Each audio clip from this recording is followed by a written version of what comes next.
आप सभी को मेरा नमस्कार।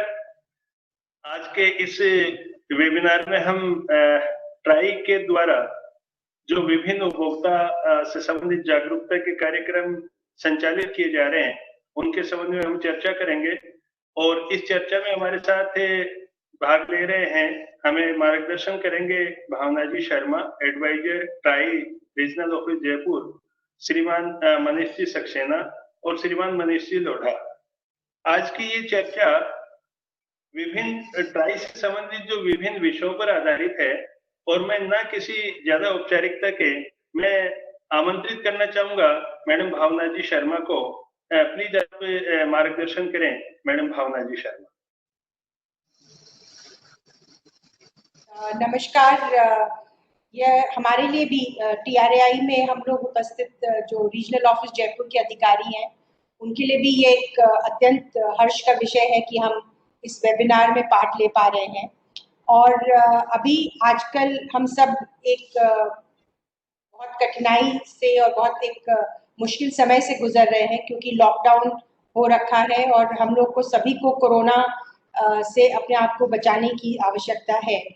और इस 2 महीने के समय में जो 2 चीज़ें हर आदमी, हर इंसान के काम आया है भारत में, वो है टेलीकॉम की फैसिलिटी। आपका मोबाइल फ़ोन आपको अपने आसपास के लोगों से, आपके परिवार के सदस्यों से, आपके दूर दराज बैठे दोस्तों से भी आपको संपर्क में रख सका है।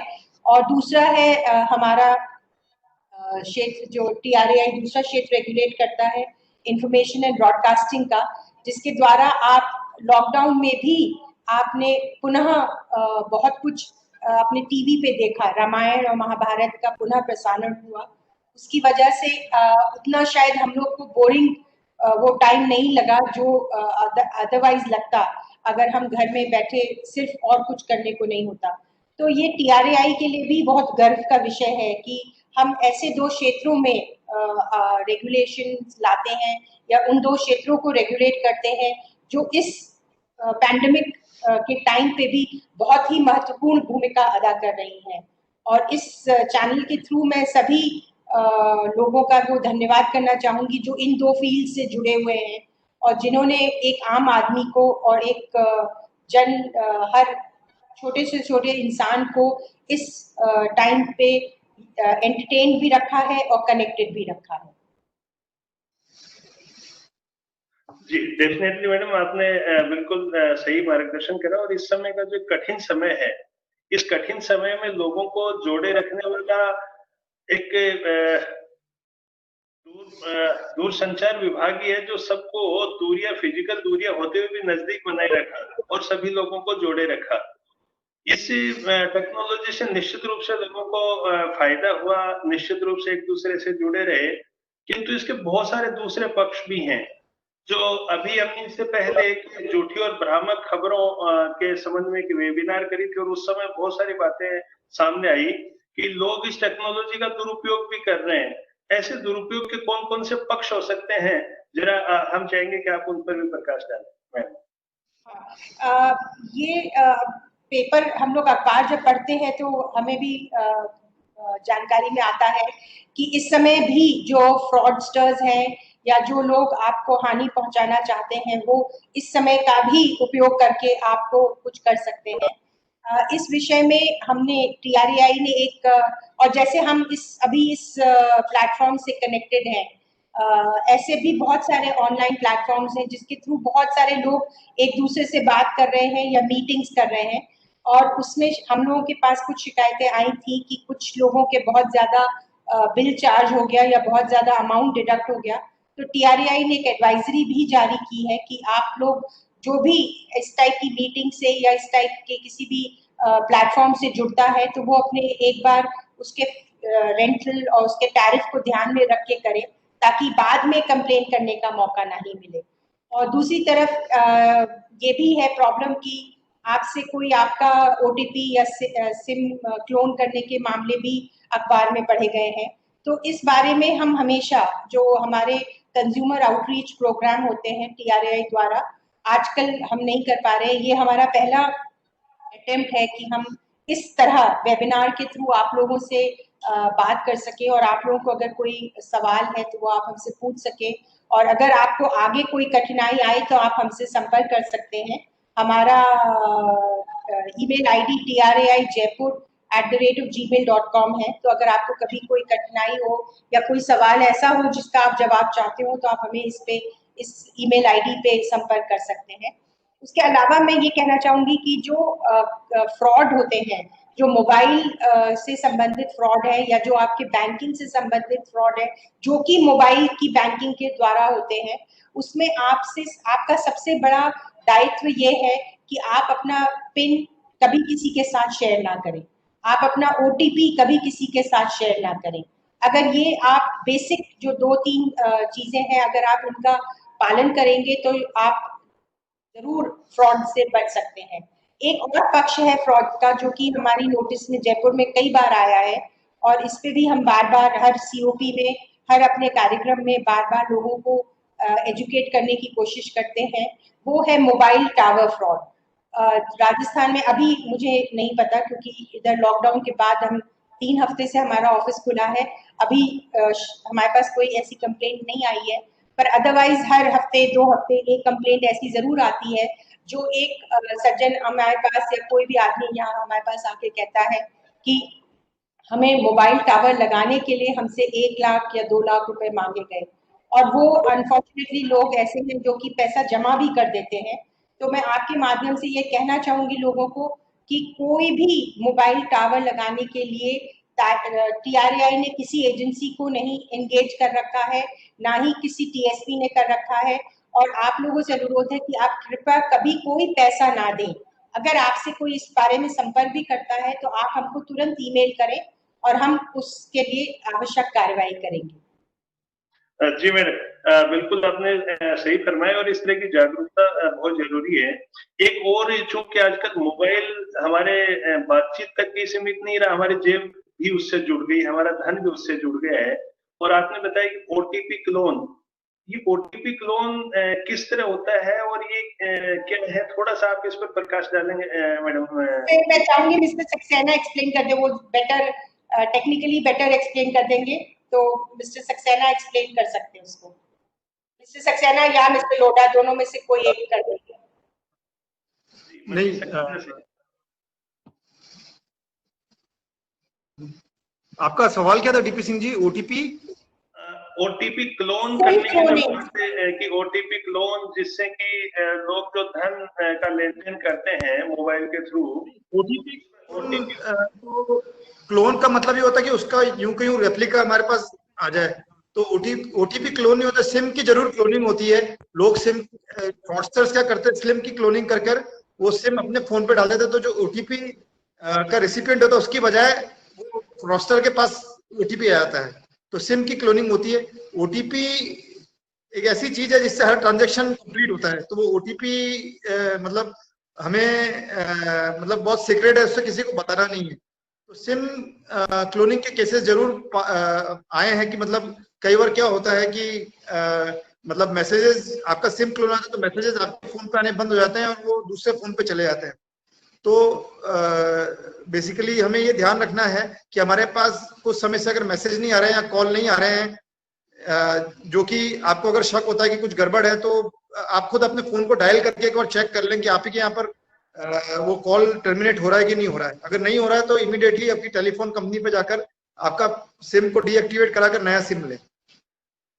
जी लोढ़ा साहब, जैसे सपोज मेरे सिम को किसी ने क्लोन कर लिया और उनके पास में OTP जा रहे हैं, और मुझे तो कुछ टाइम के बाद में पता चलेगा, 2, 5, 10 दिन के बाद में उस पर पता लगेगा कि 10 दिन से मेरे पास कोई OTP नहीं आ रहा, तो इस दौरान वो तत्काल कोई पता लगने जैसी उस पर नहीं स्थिति होती कि मेरी सिम का जैसे ही क्लोन हुआ इमीडिएट कोई हमें अलार्म या इस तरह का कोई जानकारी आई? अभी इसमें बैंक, आपको अगर ध्यान हो तो अगर कोई आपका कोई बड़ा ट्रांजेक्शन होता है तो बैंक हमेशा आपको फोन करके पूछता है। तो लेकिन इस केस में क्या होगा, चूंकि आपका सिम आपके पास नहीं है तो बैंक का कॉल भी उसी के पास जाएगा, फ्रॉडस्टर के पास। तो इसका तरीका ये है कि मतलब आप जो सिम यूज करते हैं उसी को बैंक में दें। आप कोई अगर ऐसा सिम यूज आपका बैंक या हर जगह है कि जो कि आप यूज नहीं कर रहे हैं सिम को, तो आपको कभी मालूम ही नहीं पड़ेगा, क्योंकि अगर आपकी कॉल्स आनी बंद हो जाएंगी आपके सिम पे, तो आपको एक शक होना चाहिए कि क्या कारण है, मेरे कॉल क्यों नहीं आ रहा, मेरा सिम कहीं खराब तो नहीं हो गया है। तो आप इमीडिएटली उसको चेक कर सकते हैं। अगर आप वो सिम यूज नहीं कर रहे हैं तो आपको कभी पता नहीं पड़ेगा कि आपका सिम क्लोन हुआ है कि नहीं हुआ है। तो जहां पर आप इस तरह के ट्रांजेक्शंस करते हैं, फाइनेंशियल ट्रांजेक्शन होते हैं, वो सिम यूज में होना चाहिए। मतलब आप ऐसा वो सिम कहीं पर भी वो नंबर ना दे कि यूज में नहीं हो। जी, उसमें बिल्कुल आपने सही फरमाया। एक और जो स्थिति बनती है कि बहुत बार कि आपकी लॉटरी लग गई या आपके और बहुत सारे इस तरह के मैसेजेज आते हैं कि आप इस मैसेज पे आगे जाएं, आपको ये फ्री रिचार्ज मिल रहा है। तो वो उनको कैसे हम पहचाने कि गलत है या सही है? कि सर वो मोदी जी ने इतने रुपए का इसमें कोविड-19 के दौरान रिचार्ज दिया है, इस तरह की मैसेजेस भी आती हैं। कोई देखिए, कोई भी चीज जो है वो इस दुनिया में फ्री नहीं है, उसके पीछे कहीं ना कहीं कुछ ना कुछ लॉजिक होगा। तो किसी मैसेज आपके पास जो है वो जेन्युइन है कि नहीं है, उसमें बहुत एक मतलब पतली सी लाइन है। बेसिकली क्या है कि आप कोई भी अनआइडेंटिफाइड लिंक अगर कोई आपके पास आए तो उसको आप क्लिक ना करें। दूसरा क्या है कि ना, जो प्रमोशनल मैसेजेस होते हैं, प्रमोशनल मैसेजेस में चांसेस हैं कि वो ज्यादातर जो है वो गलत ही होंगे। आपको दो तरह के मैसेज आते हैं, एक ट्रांजेक्शनल मैसेज आते हैं और एक प्रमोशनल मैसेज आते हैं। ट्रांजेक्शनल मैसेज वो होते हैं कि जो आपने देखा होगा कि उसमें 6 अल्फाबेट आते हैं, जैसे BWABCD SMS SBI SMS इस तरह से लिखा हुआ है। प्रमोशनल मैसेजेस जो होते हैं वो होते हैं जो जिसमें नंबर लिखा हुआ आता है, आपके 6 डिजिट का नंबर आता है। तो आपको एक तो पहचान करनी पड़ेगी किस तरह का मैसेज है। प्रमोशनल मैसेजेस को जो है आप हमारा DND की सर्विस यूज करके आप बार कर सकते हैं। वो ट्राई ने फैसिलिटी दी हुई है। आप जो हमारी DND सर्विस है 1909 नंबर पे, उसको आप बार कर सकते हैं रजिस्टर करके। ये हमारा ऐप है। लोढ़ा साहब, एक बार मतलब कि ऐसा भी आता है कि जब कॉल आती है तो उस पर कोई नंबर डिस्प्ले नहीं होता, या उस पे किसी दूसरे देश के बहुत छोटे से नंबर उस पे दिखाई देते हैं, या इंडियन फोन नंबर होते हैं और विदेश से कॉल होती है। ये क्या स्थिति होती है? देखिए, अगर आपको इंटरनेशनल कॉल आ रही है तो आप सिर्फ वही नंबर उठाएं जो कि आप जानते हैं कि आपके किसी नोन का हो सकता है। और अगर अगर देखिए CLI प्रॉपर नहीं आ रहा है या मतलब इंडियन CLI पे फॉरेन का कॉल आ रहा है तो इसकी शिकायत तुरंत करें, क्योंकि ये जो है ये इंडिया में अलाउड नहीं है। ऐसे पहले भी केसेस आए थे जिसपे DOT जो दूरसंचार विभाग है उसने इन्वेस्टिगेट करके इसके ऊपर एक्शन लिया गया है। तो ये आपको ध्यान रखना है। अगर कई बार क्या होता है कि आप कोई ऐसा गलत इंटरनेशनल कॉल उठा लें तो आपका फोन हैक होने के चांसेस होते हैं, या आपका बैलेंस चला जाएगा या फोन हैक होने के चांसेस होंगे। तो नंबर इंटरनेशनल वही उठाना है जिसको आप जानते हैं, क्योंकि आजकल क्या है कि दूसरे बहुत से साधन हो गए हैं कि आपको कोई भी संपर्क कर सकता है। लोग व्हाट्सएप के थ्रू भी आपके आपके नोन आपको हो सकता है। नॉर्मली इंटरनेशनल कॉल आजकल अपन व्हाट्सएप के थ्रू ही करते हैं। अगर कोई अननोन नंबर से इंटरनेशनल कॉल आ रही है तो आपके मन में शक की घंटी होनी चाहिए कि मतलब ये हो सकता है गड़बड़ फोन होगा, तो वैसे फोन ना उठाएं। जी बिल्कुल। लोढ़ा साहब, ये जो व्हाट्सएप कॉलिंग या जो दूसरी तरह की जो ऐप के जरिए जो कॉलिंग होती है, यदि उनमें कुछ गड़बड़ या इस तरह की चीजें हो तो उनकी शिकायत कहाँ करनी चाहिए? नहीं, ये आप इसमें कुछ फ्रॉड, देखिए फ्रॉड अगर कोई होता है फिर तो पुलिस केस होता है, तब तो पुलिस में जाना है आपको। अगर इनकम्प्लीट CLI आ रही है या बिना CLI के नंबर से कॉल आ रही है तो डिपार्टमेंट ऑफ टेलीकॉम में इसकी शिकायत आप कर सकते हैं, तो वो इन्वेस्टिगेट करके उसके ऊपर एक्शन ले लेंगे। व्हाट्सएप कॉलिंग जो आती है, व्हाट्सएप के थ्रू व्यक्ति कॉल कर रहा है और उसके लिए तो हम आपके पास में नहीं आ सकते, क्योंकि वो तो व्हाट्सएप कॉल क्या फुली एनक्रिप्टेड होती है।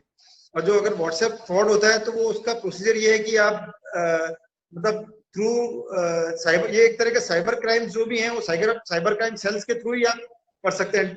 इसमें हमें पावर नहीं है कि हम कोई लीगल एक्शन ले सके, तो उनके थ्रू ही आपको अप्रोच करना पड़ेगा। जी जी जी, डेफिनेटली। बिल्कुल। हमारे साथ में माउंट आबू से यशवंत पाटिल जी भी जुड़े हुए हैं। पाटिल साहब, आपको इस बारे में कुछ जो क्वेरी क्वेश्चन से मैडम भावना जी और मनीष लोढ़ा जी, मनीष सक्सेना जी हमारे साथ में जुड़े हुए हैं, और ये जो डिस्कशन ये सारे कम्युनिटी रेडियो स्टेशन पर भी जाना है, पाटिल साहब, आपका इस बारे में कोई क्वेश्चन, क्वेरी या कोई जिज्ञासा, प्लीज पाटिल साहब।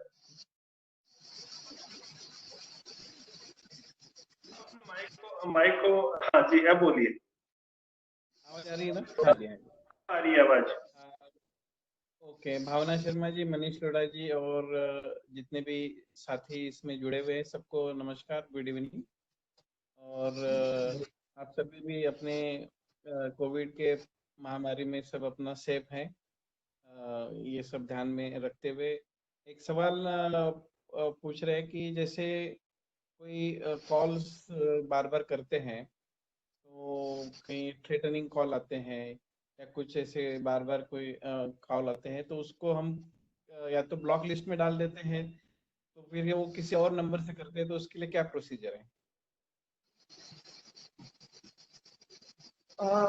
देखिए, जो अगर आपको फोन पे कॉल आते हैं तो उसके लिए तो ट्राई ने डीएनडी की सुविधा दे रखी है, जो कि अब मतलब उसमें 2018 में जो हमारा रेगुलेशन आया था उसमें चेंजेस हो गए हैं, वो ब्लॉकचेन बेस्ड हो गई है।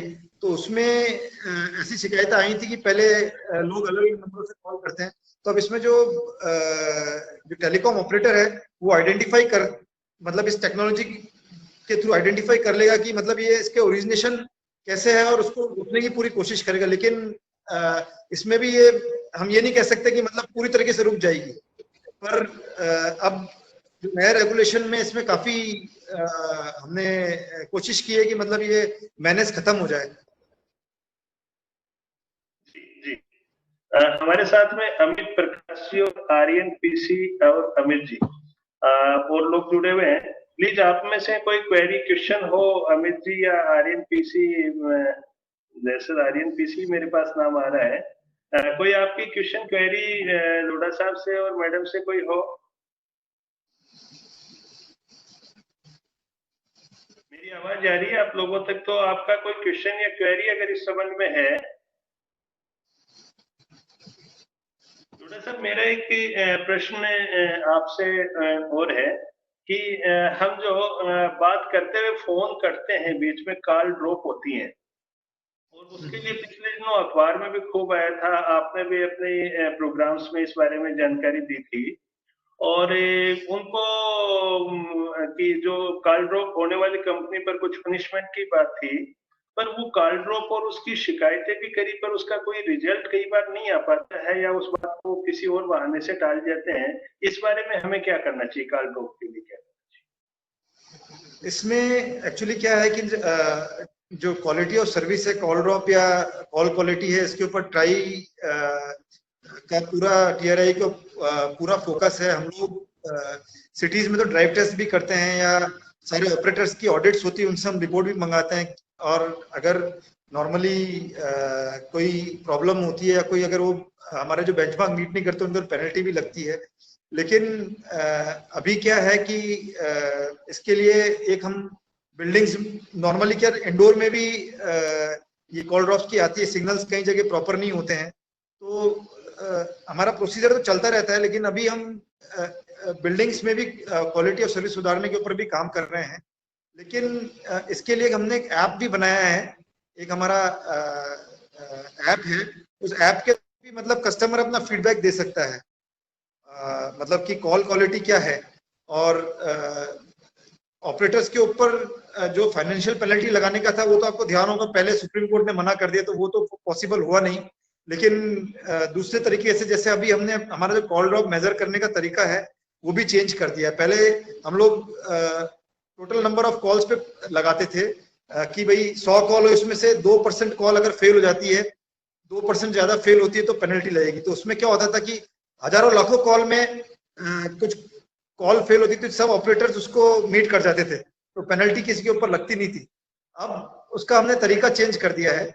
अब जो तरीका है वो थोड़ा सा ज्यादा साइंटिफिक है, तो उसमें मतलब हम अब डेली बेसिस पे और टावर बीटीएस वाइज एनालिसिस करके फिर कॉल ड्रॉप निकाल कर फिर उसके ऊपर वर्क करते हैं।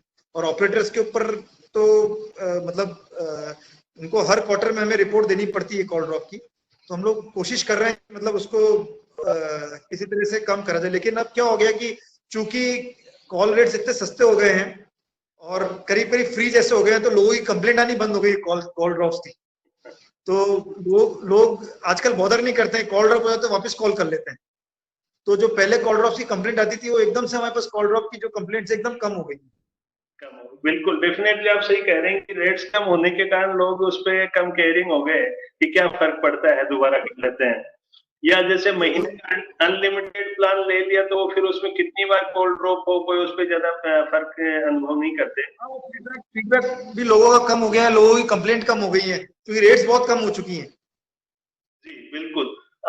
एक और जो मेरा प्रश्न है, कॉल के अलावा जो इंटरनेट की फैसिलिटी में जो बीएसएनएल और दूसरे डिपार्टमेंट्स दे रहे हैं, वो स्पीड दिखाते हैं 100 Mbps और दूसरी ओर उतनी स्पीड मिल नहीं पाती है, और उसको हम बहुत बार टेस्ट भी करते हैं। दूसरी जो कंपनीज है उनका भी ये रहता है, और बहुत सारी जो इस तरह के जैसे एसएसओ आईडी वो भी उससे ओपन नहीं हो पाती। जब मोबाइल का डाटा लगाते हैं तब वो साइट ओपन हो पाती है। इस तरह की ये क्या प्रॉब्लम्स, और इसमें क्या इस तरह के प्रेशर के लिए बात कर रहे हैं कि फिक्स लाइन वाले लैंडलाइन के लिए बात कर रहे हैं?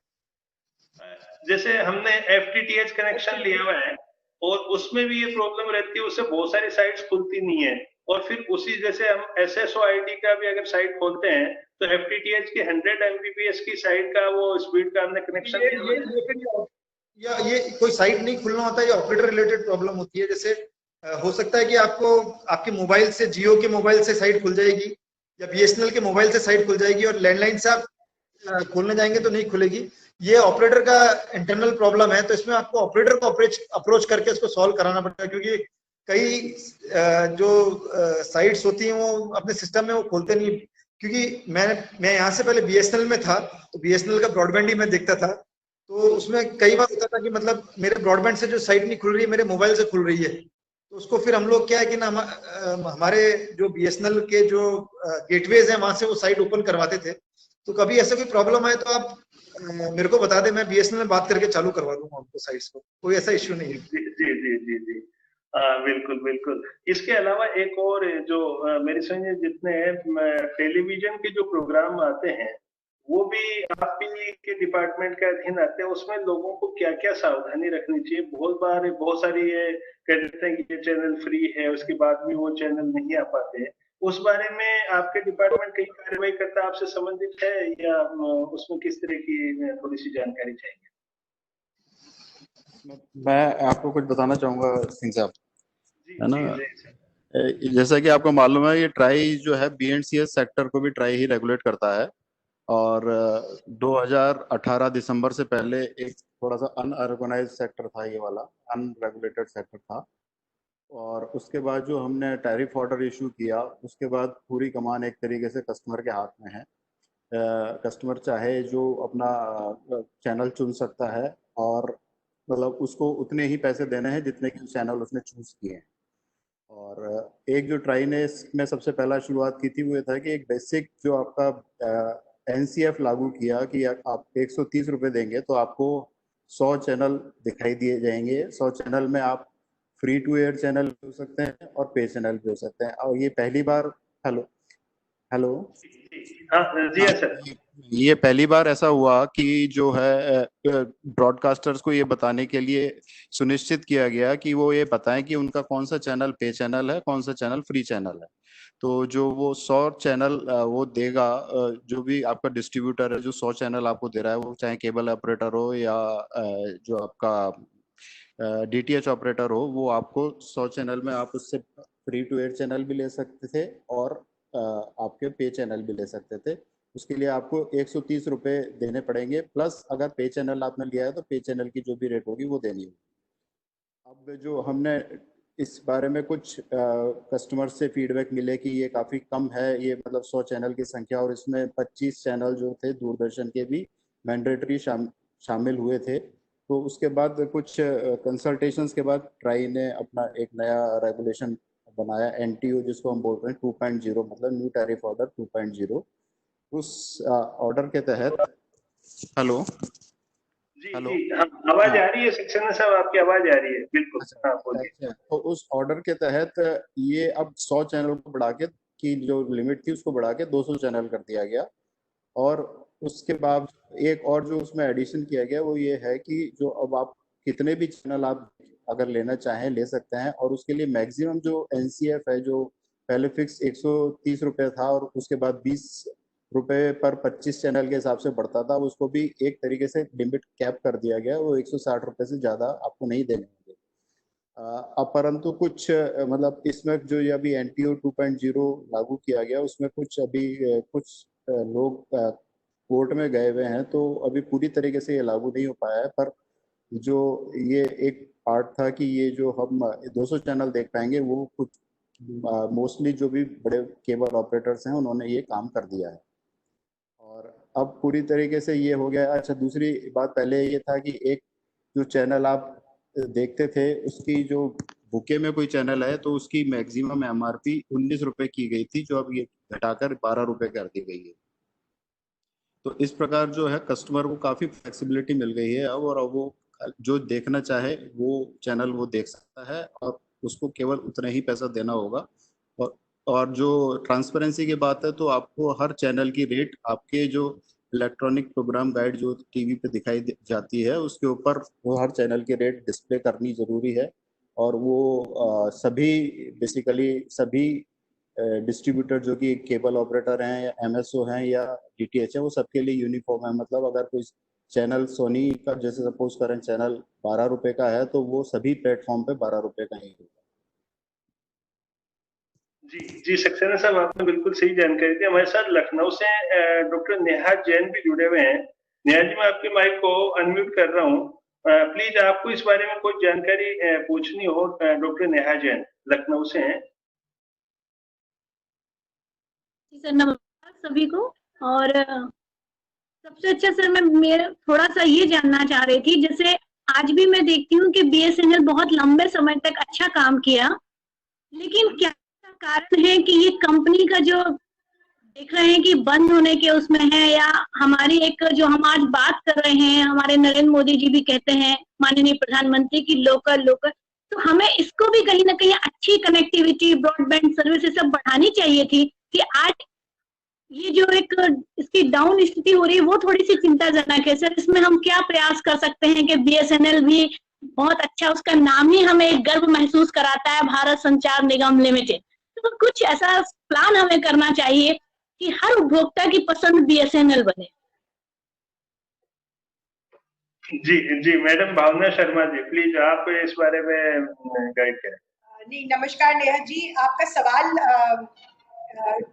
या ऑब्जर्वेशन कहा जाए, BSNL जरूर इंडियन गवर्नमेंट का एक हिस्सा है, क्योंकि वो एक पब्लिक सेक्टर यूनिट है। और आपका सवाल पूरा TRAI से संबंधित नहीं है, पर हाँ, हमारे लिए BSNL एक मोबाइल ऑपरेटर है, एक कंपनी है जिसको हम उसी तरह से रेगुलेट करते हैं जैसे कि बाकी को करते हैं। जहां तक सवाल है कि BSNL का कोई मतलब शायद फ्यूचर आपको लग रहा है कि उतना अच्छा नहीं है, मैं आपको बताना चाहूंगी कि अभी भी BSNL की कनेक्टिविटी शायद सबसे ज्यादा अच्छी है, क्योंकि उनका नेटवर्क बहुत अच्छा स्प्रेड आउट है। हर गांव तक शायद BSNL का नेटवर्क उपलब्ध है, तो उनका नेटवर्क अभी भी बहुत अच्छा है। दूसरी चीज, उनके पास स्टाफ है, पुराने जानकार लोग हैं, तो उनके BSNL को जो एडवांटेजेस हैं वो शायद नए ऑपरेटर्स में या बाकी मोबाइल कंपनीज में उतने ना हो। हाँ, एक दिक्कत जरूर है कि शायद रिस्पॉन्स टाइम BSNL का थोड़ा कम लगता है जनरल पब्लिक को, तो आई एम श्योर उनके ऑफिसर्स भी इससे अवेयर होंगे और उसका रिजॉल्व करने की कोशिश कर रहे होंगे। पर जहां तक चॉइस की बात है और गर्व महसूस होने की बात है, तो जैसे मैं हूँ, मैंने एक BSNL का नंबर रख रखा है, और मैंने शायद इसीलिए रख रखा है कि वो एक भारतीय गवर्नमेंट का एंटरप्राइज है। इसी तरह से सभी लोग अगर उसमें गर्व महसूस करें और BSNL का एक मोबाइल नंबर लें तो शायद उनके लिए भी अच्छा रहेगा। और फिक्स लाइन, जहां तक लैंडलाइन का सवाल है, उसमें अभी भी BSNL नंबर 1 है। ये बात अलग है कि फिक्स लाइन का यूज कम होता जा रहा है और लोग अपने फिक्स लाइन या लैंडलाइंस के नंबर को सरेंडर कर रहे हैं, तो पर फिर भी BSNL अभी भी बहुत महत्वपूर्ण प्लेयर है हमारे लिए। और हम चाहते हैं और हमारी आशा है कि वो अभी आने वाले समय में भी महत्वपूर्ण प्लेयर ही रहेगा। जी जी, डेफिनेटली मैडम, बिल्कुल रहेगा। हमारे साथ भावनगर गुजरात से हैं योगिता जी जुड़े हुए हैं। योगिता जी, आप इस बारे में कुछ जानना थैंक यू चाह रहे हैं? योगिता जी, हेलो, भावनगर से योगिता जी जुड़े हुए हैं। आप इस बारे में कुछ आपकी क्वेश्चन क्वेरी हो? આપણા ફિલ્ડ નું હોય ને તો ગમે જવાબ મળી જાય, એટલે બીજાના ફિલ્ડ નું લેવા જાય ને તો ઉપાધિના પાર, કારણ કે આપણને કઈ ખબર જ ન હોય. हेलो योगिता जी, आपकी आवाज थोड़ी सी दोबारा अगर रिपीट करेंगे तो मेरे समझ ज्यादा ठीक रहेगा। योगिता जी, તો રેડિયમમાં ભરાઈ દેવું છે.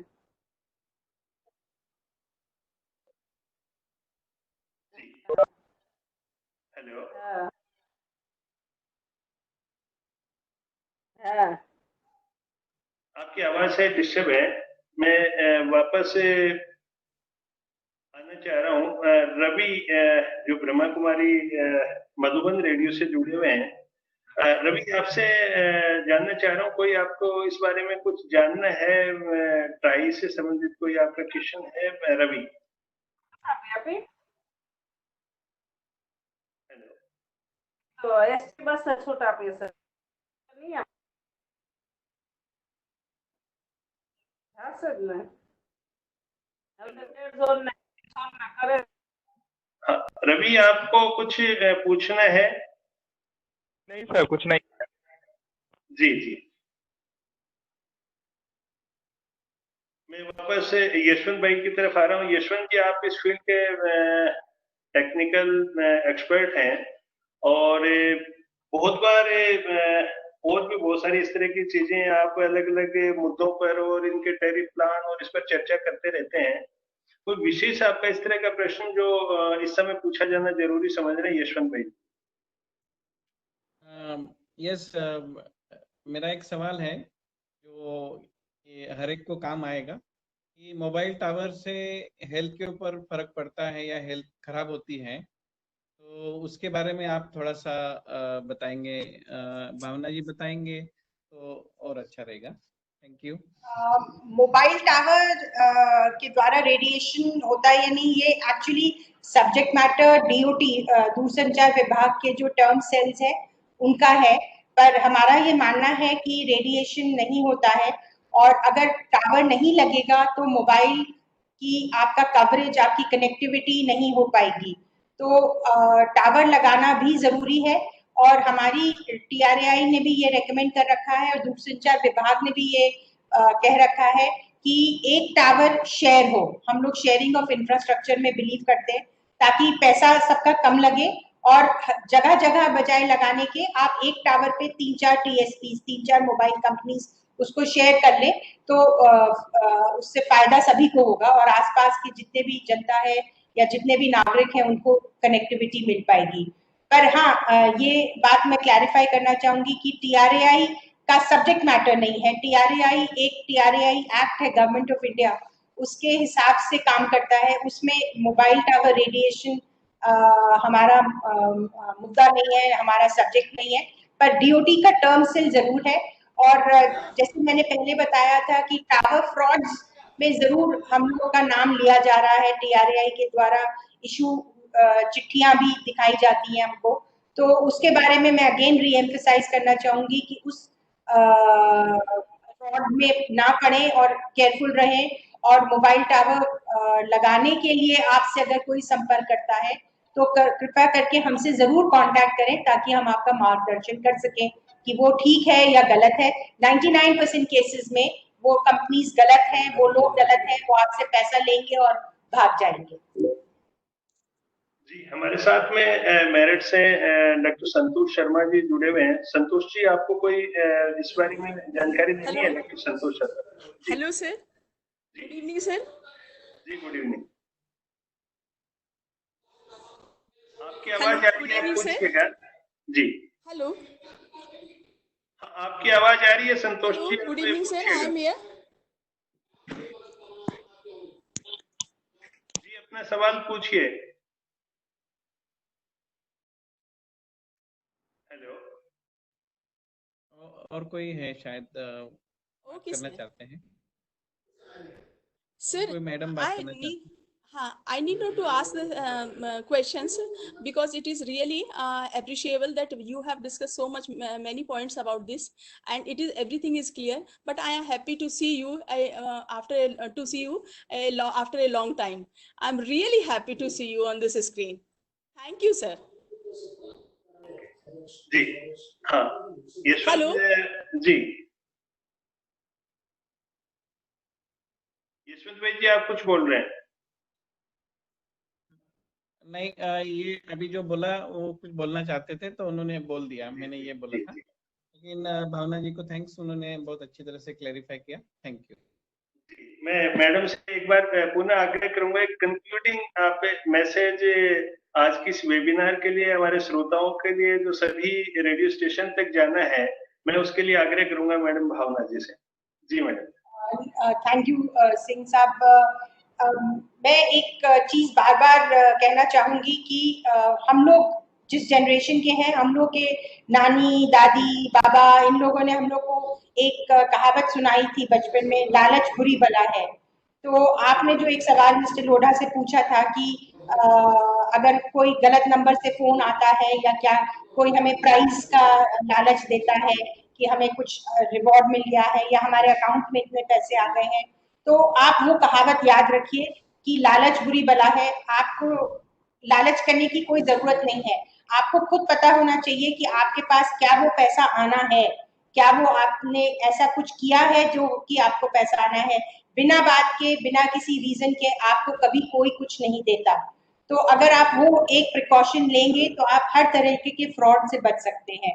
दूसरी चीज जो मैं बार बार एम्फसाइज करना चाहूंगी वो ये है कि अगर आपके पास किसी अननोन नंबर से फोन आता है, ये बात मिस्टर लोढ़ा ने भी कही, तो आप कृपा करके उस नंबर को उठाएं, और अगर वो कॉल आपसे मिस हुई है तो दोबारा उस नंबर पे फोन ना करें, क्योंकि और इंटरनेशनल कॉल पे तो बिल्कुल नहीं करें, क्योंकि ये चीज हम अगेन अपने जो कंज्यूमर आउटरीच प्रोग्राम्स होते हैं उसमें हम बार बार लोगों को समझाते हैं कि अगर आप एक इंटरनेशनल नंबर पे वापस फोन करते हैं तो आपका काफी पैसा कट सकता है, आपका मोबाइल बैलेंस 0 तक पहुंच सकता है, आपका सिम का क्लोनिंग भी हो सकता है, और आपके पास बहुत कुछ और प्रॉब्लम्स भी आ सकती हैं।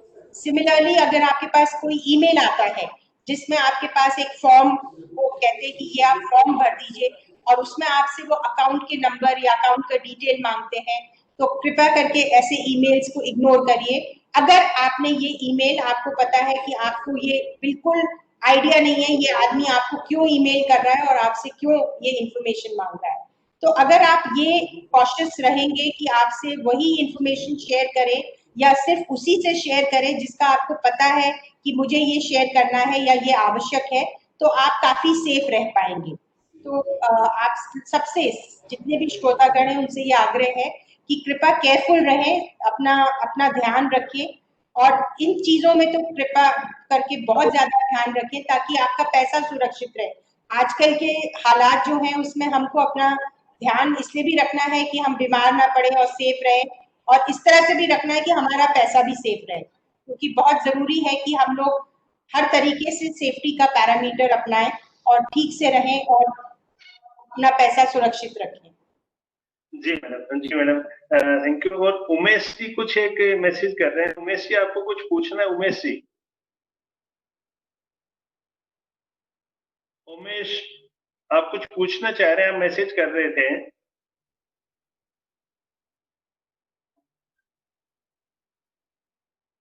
शायद वो नहीं पूछना चाह रहे। आपने आज के इस वेबिनार में बहुत अच्छी और परफेक्ट जानकारी दी। निश्चित रूप से इस जानकारी से हम लोग भी अवेयर होंगे, और जो भी हमारे रेडियो स्टेशन के प्रोग्राम के द्वारा और सारे जो फेडरेशन जो सभी रेडियो स्टेशन को इस प्रोग्राम को भेजेगा, उन सब में भी जागृति आएगी, और निश्चित रूप से जो फ्रॉड और इस तरह की चीटिंग से लोग अपने आप को बचा पाएंगे।